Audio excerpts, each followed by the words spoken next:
Karen Levitov. I'm the director and curator of the Zuccaire Gallery, and it's a pleasure to welcome all of our guests. So we have people from out of town that I would love to welcome, some people driving from very far away, as well as all of our students and faculty and staff. It's great to see everyone here. It's my pleasure to introduce today's speaker, Nicole Cohen, and she's going to discuss her solo exhibition here called Supervision. I was first introduced to Nicole and her work nearly 20 years ago, and we've been in touch ever since, and it's been a real pleasure to be able to work with her to put this exhibition together. This is a mid-career retrospective showing 20 years of her photo, video, collage, and installation work, as well as 2 new pieces that she created specifically for our space here at the Zuccaire Gallery at Stony Brook University. So thank you to Nicole for all of the energy and enthusiasm and collaborative spirit of putting this exhibition together.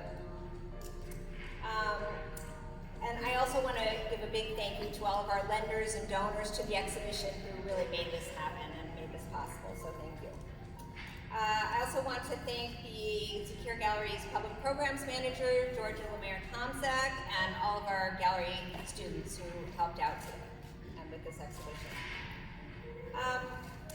Nicole Cohen is an internationally renowned installation artist who works with video and new media. Cohen received her BA from Hampshire College and her MFA from the University of Southern California in Los Angeles. She has exhibited at the Los Angeles County Museum of Art, the J. Paul Getty Museum, American University Museum at the Katzen Art Center in Washington, D.C., Williams College Museum of Art, Wave Hill Public Gardens and Cultural Center in the Bronx, the Museum of Moving Image, and Brooklyn Museum of Art, as well as internationally. Her work is in numerous public and private collections, and she teaches at Pace University. And I just want to, before having Nicole come up, I just want to briefly mention that we have 2 more upcoming programs with this exhibition. One of them is a collaborative event with the Long Island Museum on October 9th, and we'll have a free shuttle bus service. And then we also have a campus-wide art crawl on October 9th. Actually, the Long Island Museum is October 6th. And then I also want to invite all of you to join us for a reception after today's talk. We'll have some refreshments in the lobby, and also that we have a wonderful catalog for sale, and it's a suggested donation. So if you want to give a few dollars, that would be great. And now, please welcome Nicole Cohen.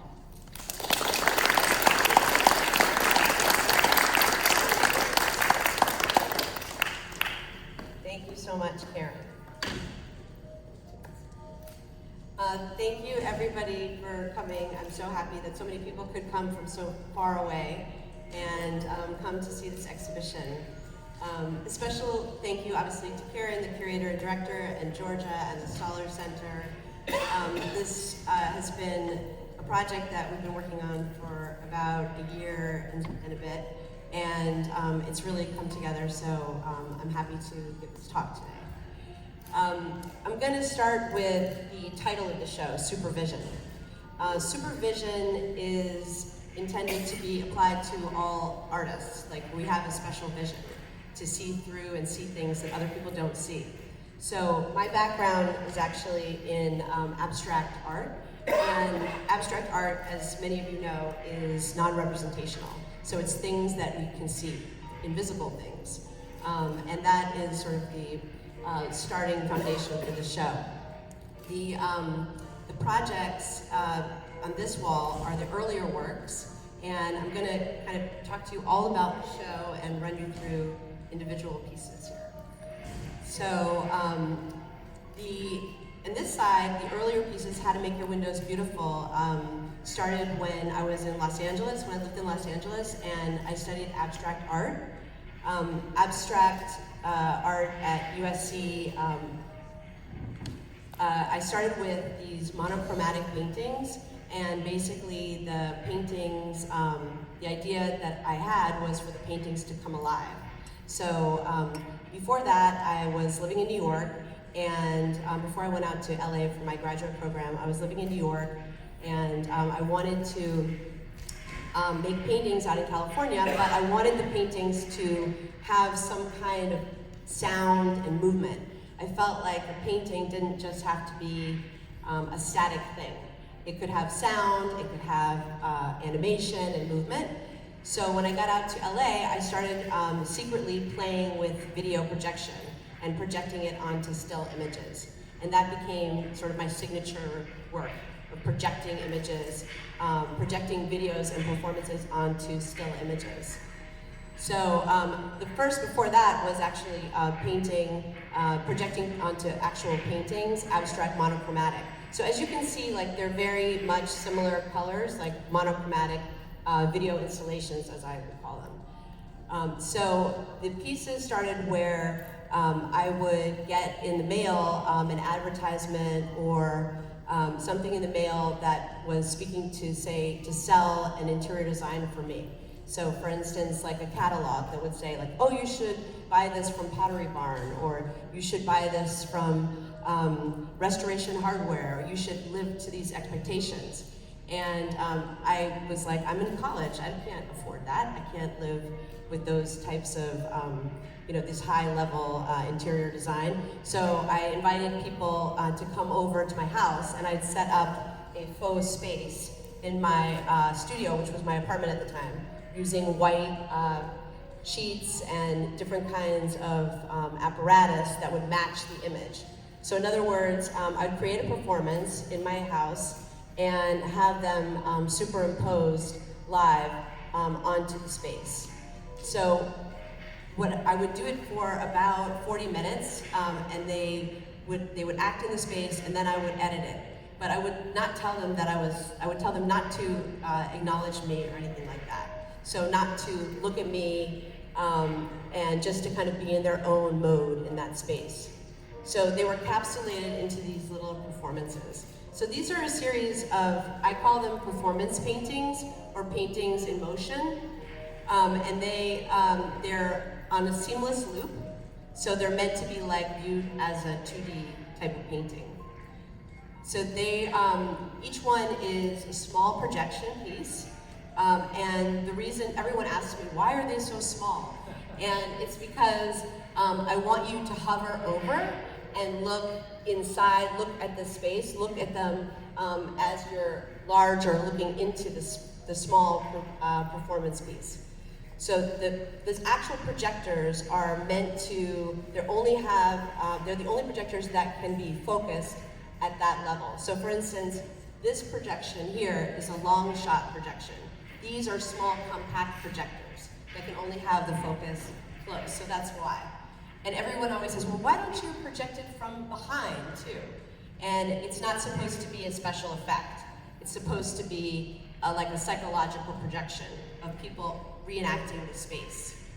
So this is why you see the apparatus in front, and it matches up perfectly to the image. So the image is mounted on a non-reflective plexiglass, and it's muted, it's lighter, so that the light actually creates almost like a watercolor projection. So it's like, if you turn it off, you'll see that, and you can also put up the famous piece of paper on top of it, so you can go slowly on one side, and it will reveal that there's a performance happening on top of the image. So that's, so each one of these is almost like a little gem or a little jewel box, and you kind of discover things as you look at them each time, but you're not required to watch the whole thing, like a one-time video. So all the pieces are relating to painting is what I'm trying to say. So these small pieces vary in time, and the project was quite complicated. This is like the best of. There are about 28 that exist, but these are the ones that Karen selected. That I think they're like the greatest hits of the pieces. And some of them are started so long ago that they were actually on CD-ROM. Some of you don't even know what that is. So CD-ROM, one of the CD-ROMs that this piece was on was one of a favorite piece that I did, so I had to get it all changed and upgraded, the technology upgraded, so that, so we could play it on these projectors, which are all now MP4, and they're Korean projectors, and they're so much better. The technology has advanced so much that I'm happy to, now I'm reworking on a project similar to this. But at the time I stopped because the projectors were blowing out the bulbs and they weren't replacing the bulbs, and there was a lot of issues with the actual technology. So for those of you that are tech oriented, you'll understand. So I had to get the CD-ROM fixed and get it changed into an MP4, and I hadn't seen the piece in about 20 years.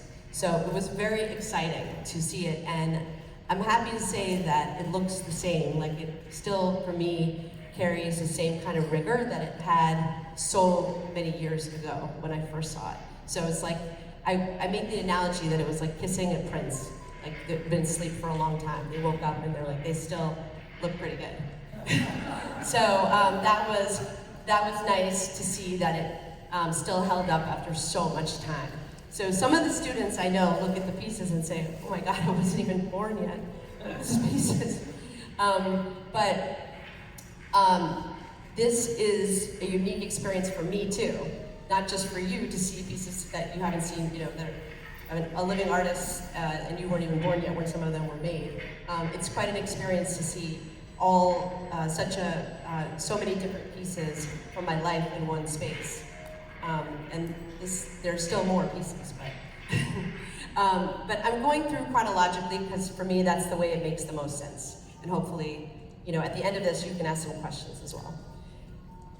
So this piece is not the next piece, but I'm going to talk about it because it's in this order.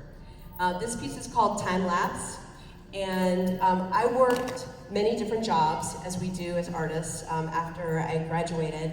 And one of the jobs was I worked at the Getty Museum, and they had this painting, this Dutch painting by Van Huysum, and I read about it, and they explained that Van Huysum in 1722 painted all the different seasons. So decided to paint everything from direct observation as they were in season. Like the different flowers and the fruits and everything, all the different things that were in season. So when I looked at it initially, I thought, oh, it's just like a snapshot. It's just a picture. But it was actually had to be done over a years-long time. So it's a time lapse of all the different seasons. And that felt very interesting, but I felt that it was lost because I had to hear that from the curator. So I wanted to show that. And I had the opportunity to show this piece at Wave Hill in the Bronx. And I went to Wave Hill in the Bronx and was able to film the window in the back to match the different seasons. So I went every season as almost like a diary of an experience, and to go there and film all the seasons, and then matched it with the evolution and animation of the composition. So another thing that it's really metaphorical for decay, as like the blooming, and then and then winter comes and everything gets gray and decays, and so the decaying one is one of my favorites when it gets really gray and cold. And the music is meant to draw you in. So it's slow and soft, and obviously, as an artist, I had to get permissions for the image and permissions for the music, and I had to explain what I was doing with it to get the permission.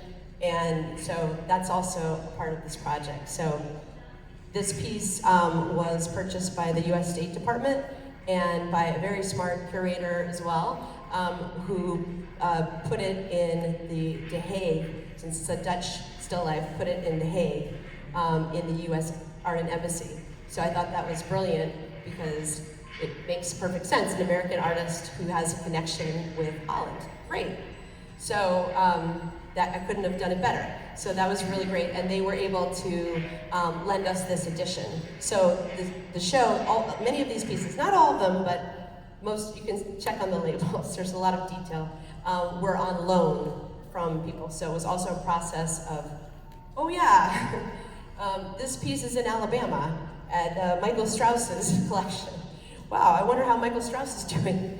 And so, they were all about going and getting the pieces from them, and Michael Strauss, who owned this Van Fantasy piece, he sent me the original instructions that I had written. And it was really funny because in the instructions it said, okay, I think now you need a lunch break.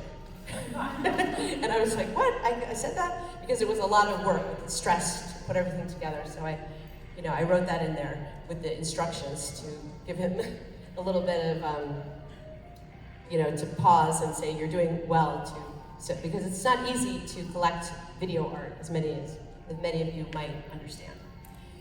So, okay, so we went to this piece. So over here, this is, they're all have such great position.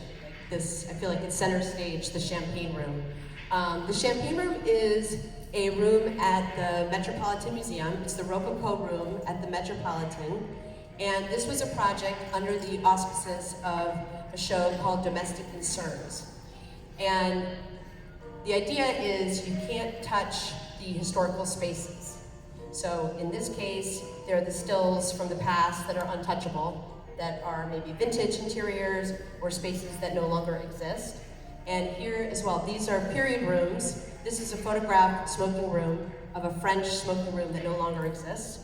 And this is a room at the Met, which you're definitely not allowed to go into because it's off limits, and there's all kinds of sensors that will go off. So I wanted to try to interact with history in these pieces. So I used animation to draw into the space and have a kind of an intervention into the interior. So they're very accumulative. So they're 3 minutes and they play on a loop. Some of them have the same prescription, like this one is a little bit different, but these three are similar in that way and are part of the that show, Domestic Concerns. So this one actually came out of, I gave a talk at the Metropolitan Museum of Art, and I played music, and they asked me to pick pieces in the collection that spoke to me.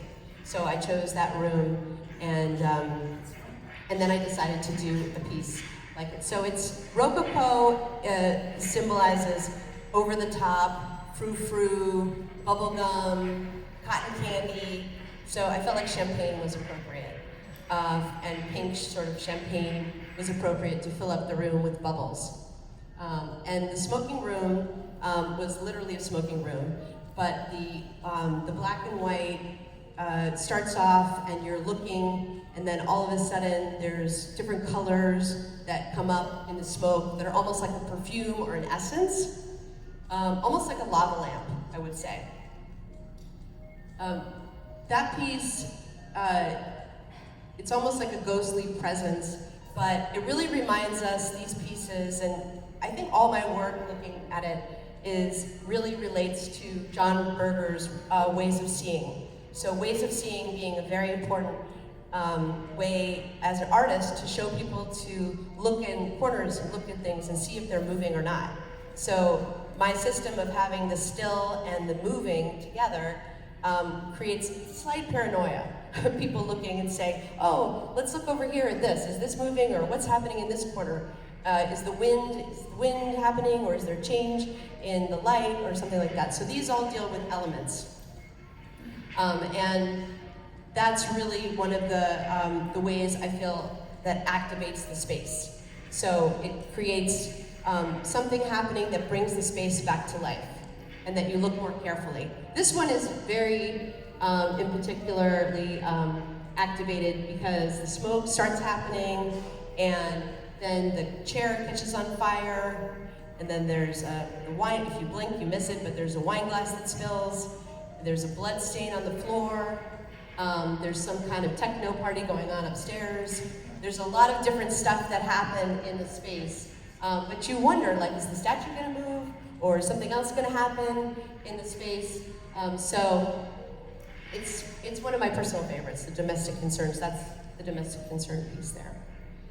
And this piece here is a new installation, and it was really generated with the support and encouragement of Georgia and Karen, that these pieces here on the wall are performances.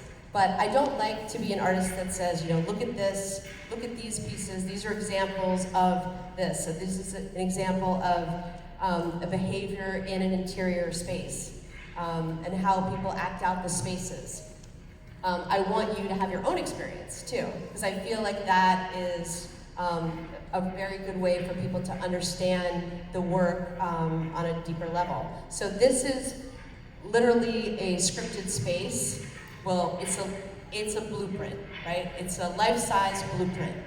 And the idea is to compare the past and the present. So the past here is the 1950s, loosely designed by Marilyn Monroe's home in Los Angeles. So we have the kitchen and a living room, and we have square pillows to represent the 1950s. That's the square edge of that time period, and it's a lighter color, the floor. And then the other side, it's more, the blue is more vibrant. And the vibrancy represents the present because it's not out of focus and not faded. And that's an open concept. So the TT, you travel from one to the other, and it's supposed to be time travel, like you walk through the space to the other space. And you can see yourself in the space as well, how you might perform the space. So essentially it's making a comparison between how we act in the past, how the design and architecture and scripted spaces, how they work to dictate a kind of behavior or ways of showing our identities. And then in the other side, we have the more open flat screens and floating islands and things like that. So it's more asking a question: does design and architecture somehow dictate the way we act? And that's up to you. It's also similar, I think, as it is with the period rooms. You know, when you go inside the space, you feel like you're entering someone's house. I think it's really funny because I've watched people in the space and they don't walk on the furniture. And that's, I think, funny. So they don't like walk on top of any of the tables or anything, and I'm like, it's a drawing on the floor. But they don't do it, you know, they still try to act on their good behavior. So it's curious. But this was all measured perfectly for the space, and it's a floor decal that was done in strips. And it was quite tedious to put it down in the strips. So if you have a chance to read the description too, I think it'll be pretty interesting. So if you look around, you can sort of identify different things in the space. And the pictures on top, one represents dream houses, represents the 1950s, and the other one represents the future, imagining the future. So it's envisioning how people in the past envision the future. So that is the picture on the other side, and it's actually me in the Los Angeles County Museum, a projection of me in one of my installations. Okay, so there's a lot to talk about, obviously, here. We're gonna have questions at the end, and you can tell me if I'm going over it too. Okay, so this room is a big room, large room, okay? And this was very intimidating, as you can imagine. I was excited to have the show, but it's a very big space to fill. So we thought to put small pieces in a big space and a bigger video in a smaller space in the other room too. So that's some of the decisions for the show, to have more impact as well. So I'm gonna go to this wall and then I'll go to the other side. And you know, afterwards you can see what I'm talking about because you can't see it from here exactly. It's a big group, so originally we thought we would walk around, but I don't think that's gonna happen. So this wall is a project that is ongoing. It's still happening. It's called the Vintage Project, and it's pictures that some that I've taken that are mostly I've taken, and they're people from the past, inserted, ghostly, ephemeral from the past into the spaces. And so I take a picture with a negative space in mind, and then take somebody from the past and superimpose them into the space. But there's, as if they look like they're there, but they're very ghost-like. And one of the reasons that I've been doing this is because I think it's interesting, the idea of time-lapse, of living in New York, going to historical places, and thinking about all the other people that were there. Like when you go to a playground, sometimes I feel like, am I in the 1950s or something? Like, it seems like the past. And so it's interesting, the overlay of the time. You know, I'm like, who else was sitting here? Was there a coincidence of like my great-grandmother happened to be walking down the same street at some point? Or who are these different people? So it's choreographed by putting the different people in the space, and a lot of times there's the back of them, because I want to kind of give respect. It's not really about the person individually, like who that person is, but it's more about just the fact that they were there in that time period. So it's not personally about that particular person. And this is meant to be like a wall installation of all the different pieces. And there is an actual cheat sheet that has the names too that you can look at too. So they're different sizes on purpose. Also, so similarly to the small video projections, so you can kind of, it's like more of a voyeur experience of looking at them individually, to give attention to all the individual pieces as well. But it's been interesting picking out the pieces, and it's actually very autobiographical, because for instance, there's underneath Falmouth Coal Company, this is where I was getting gas at Falmouth, Massachusetts, where I spent a lot of time growing up. And there's one in Italy where I was taking a walk with my in-laws, and there's one where I take the subway. So it starts to be very biographical of where I spend my time. The park where I took my stepson when he was little, that's the first one. The second one in.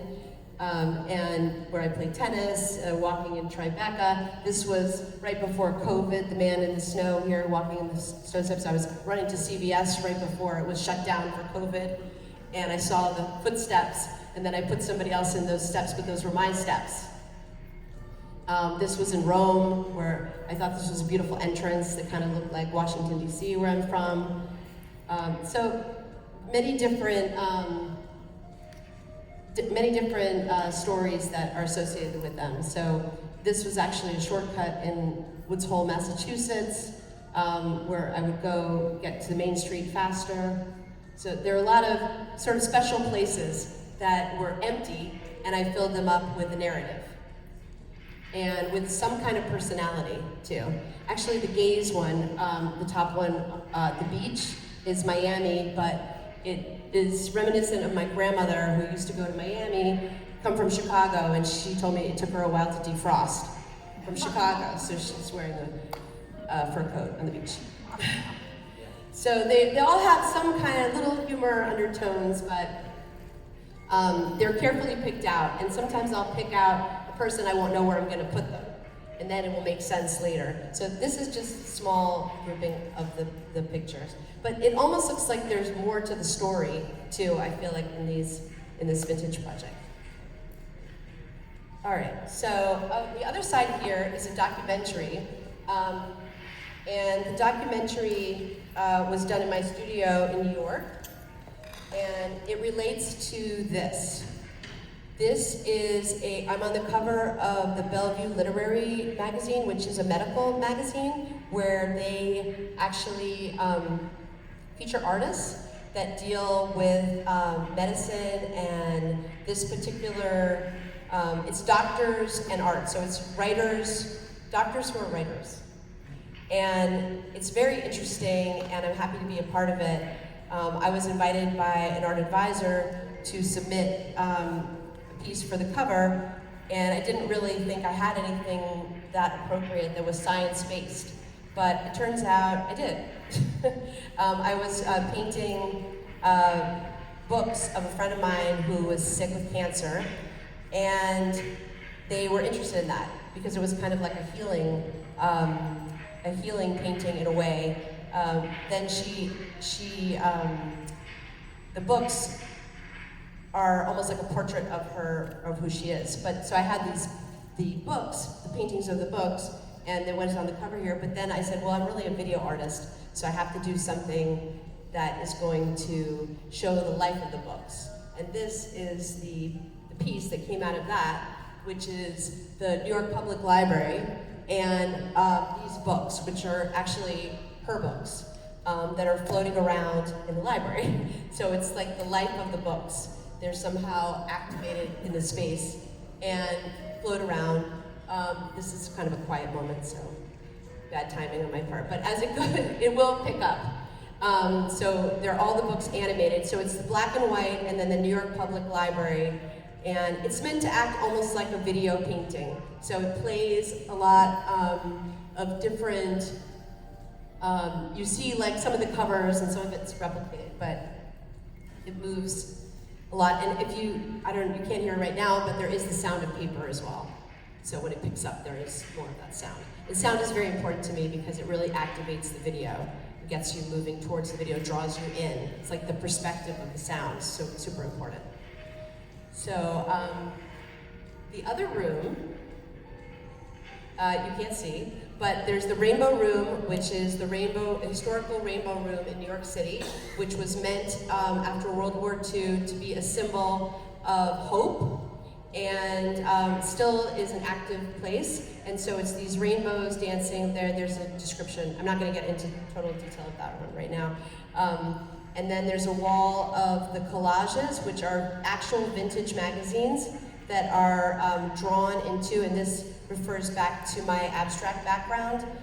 So they're drawn on the actual magazines and clippings, and then rearranged. So the idea is also accessing history, how to go into history, similar to these pieces here as well. So the idea is it does look like a geometric abstraction, and you're entering into the visual space there.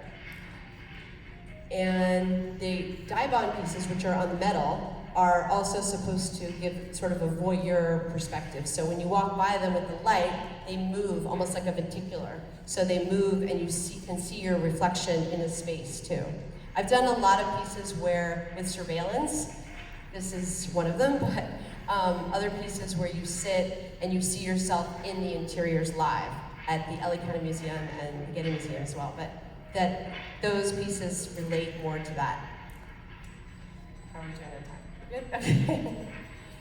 Okay, and lastly, well, there's some little pieces that I don't want to forget. This little piece here that is staring at me right now, this living room piece, this is a still from the video over here. So it's actually a print, and it has vinyl on top of it. So it's a still, but I would say an active still. So that also connects to that piece there. And in the loop interventions, which are my most recent work. Those pieces are short loops, and they deal with, they're more poetic. They're really like loops that are very poetic, activating spaces, but more of a quick look and like almost like a small sketch or painting that way. Let's see. I think we're good. I've covered a lot of pieces. There will be a test at the end. But the main thing for the show is the psychological spaces. The artwork is meant to activate historical spaces. I think of these as historical spaces, the small vintage magazines, because they no longer exist. And these people also come from historical spaces but are entering into the present. So there's a lot of synthesis between the past and the present. And I think that really summarizes all this project. So thank you very much for listening.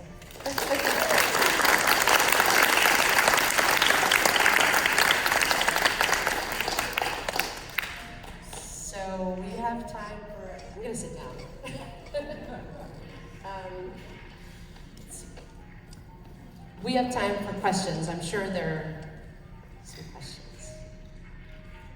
Anybody have any questions? Yes.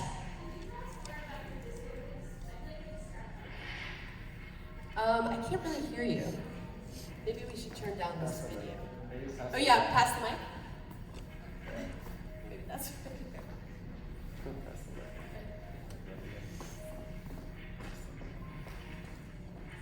I was wondering tell us more about your disco piece? Because I feel like I could stare at that all day.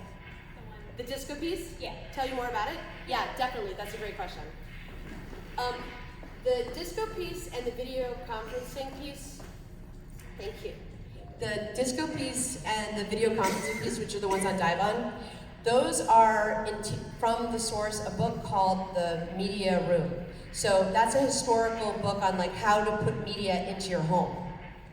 So those pieces, I wanted to be like, so it would be more interactive in some way. That's why I have it on the Dibon, so you can see a reflection. But it's also similar to the collage, the collage pieces, because it's cut into the image and then rearranged, but there's nothing added. It's just cut in and rearranged, so reconfigured, if that makes sense. And then you can see yourself as you walk by those, too. But the great thing is you can scan the images and then print them larger on the Dibon, which the scale was really unique to do that, yeah. That piece came from Washington, D.C. So that piece is actually the one that took the longest to get here.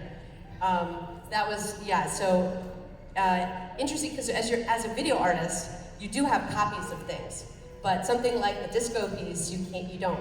So that was in someone's collection in Washington, so that she was here at the, and that's also in her collection, the little piece right here too. Yes? I don't think I need the microphone. Okay.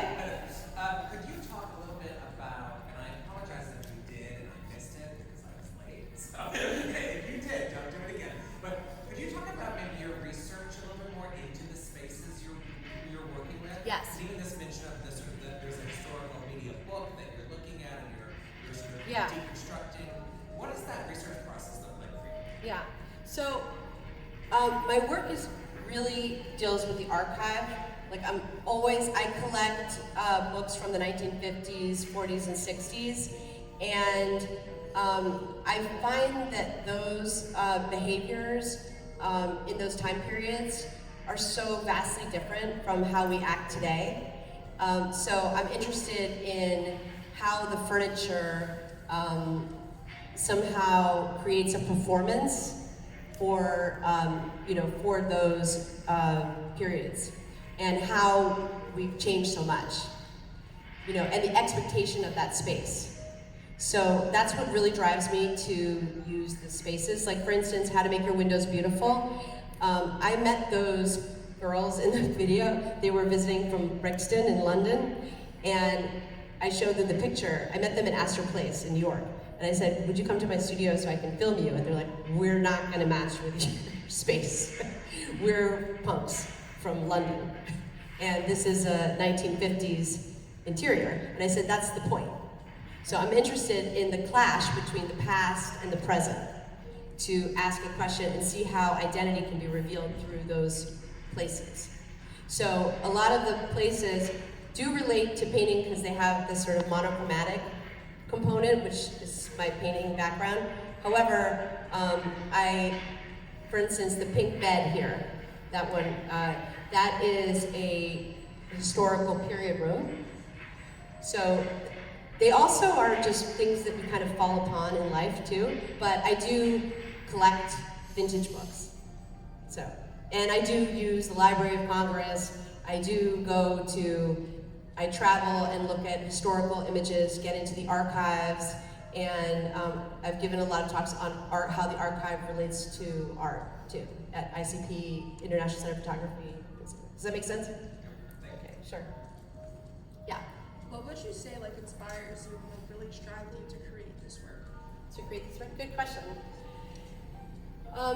I think it's really important as an artist to challenge art history. So for me, I grew up going to museums and seeing a lot of things, but I never understood why you had to be so quiet in a museum, or why there wasn't more light or sound. Or I was like, we're not in a church, this isn't a library. So I felt like it's important to make work that made sense to me. So I had to feel confident enough to find a way to express myself and say, you know what? To me, art is more about a theater. It's a performance. I mean, I'm being entertained. I'm going to a show and it's going to entertain me somehow. So that was my unique voice. And then when I found that, it felt like a relief. So that's how I got there, because I was making my own soundtracks. I have no background in video. Like I studied painting and drawing. And drawing is like very important to this practice because I was always sketching and things like that. So I think it's very important to find your own voice and just have the confidence to do it. So that's and then it clicked, and then I just was like, okay, I'm sold. I keep doing this. And now I'm going back to doing this. I tried to get away from it because the projectors were breaking, but now they made new ones, so now I have to go back. So, are there other, yeah. So, I don't know if you want to or can answer this, but could you talk a little bit about the way you see the 50s and the 60s and the 70s, the changes? They're drastic changes. So I just wanted to. Yeah, good question. I wasn't around in the 50s, but I've seen a lot of films. I'm very influenced by films, by cinema. I studied experimental film, and in college I studied film at USC graduate school, film theory. And so a lot of things that I saw made me realize like the oppressions that were happening. And I grew up visiting my grandparents a lot, because my parents traveled a lot. So I was always with my grandparents, not always, but a lot. And they had a lot of monochromatic furniture. And they had a lot of things that were very, from the 50s of that time. And so I found it interesting that, when I went there, opposed to being at different people's houses, there was like different expectations that were given from the furnitures and things like that. But the 50s seemed like a time that, for me, growing up in Washington, D.C., I think it was a very conservative time in America. And I lived abroad, so I had some experience with that in Europe too. But, just reading about the recovery from the wars and how people recovered from that, and so that time has, as I've gotten older, I've seen how things have evolved and the different technologies and advancements. And I think just the comparison back, using history as a base has always been important to me because it's the facts. And then the future and the present are the unknowns. So we put those together and then we have a question. So it's about putting together the variables. So I hope that makes sense. Any other questions? Okay. Just a question about the title of the show. So when I first read it, I thought it was like being supervised to watch something rather than 2 words. So I'm wondering if you were playing around with that metaphor at all. Yeah. So we had a lot of different titles for the show, but supervision, almost like x-ray vision, so where you could see through something. You have extra special vision. So you could see things that other people can't see, was really my interpretation of supervision. So supervise is quite different, and so it has different layers, the super and the vision, or putting it together. So to have extra strength was that's what my interpretation. We haven't talked about it in depth, but I think that's it. Yes, but yet there is such a strong element of surveillance. Surveillance, yes. And voyeurism, and there really is an overlap between those two. Exactly. So there is like a very strong overlap between surveillance, hovering over the pieces. These are purposely lower, the small videos, so you hover over, you're the big guy looking down at the little projection pieces too. So there's the surveillance aspect, and you're seeing things that maybe you're not supposed to see. So that gives you the supervision. So you have the lens of the supervision. Any other questions? Well, thank you so much for coming, and obviously I'm here so you can ask me further questions, and we will have a reception. And thank you to Stephen Wozniak, who is one of the writers of Being in Time in the catalog. We have catalogs available here, and thank you to my family and my friends that came such a distance. It means so much to me. Thank you.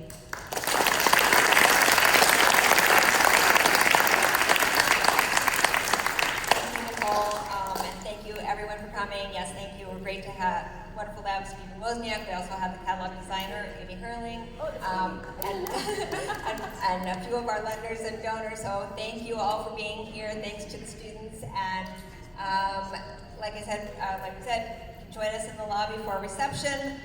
We'll kind of clean up the chairs in here, and you can come back in and see the space again. And we hope you join us again for our campus-wide art crawl and collaboration with the Long Island Museum coming up too. So you can, there's information about that up front, or you can follow us on Instagram at Zuccaire Gallery. Thanks again for coming.